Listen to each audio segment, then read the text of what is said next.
அண்டங்கள் ஏழினோடேழுமப்பாலுமாய் ஆனயம் ஞானதேவா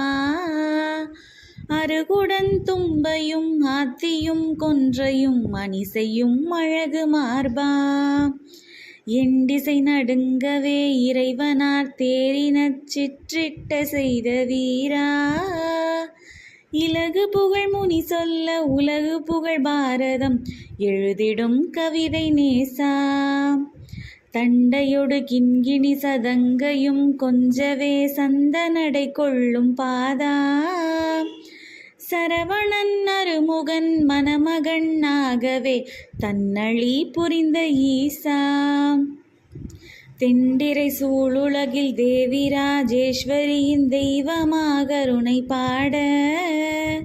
சித்தமிசை குடிகொண்ட தத்துவ விநாயகா திருவருள் தந்து நீக்கா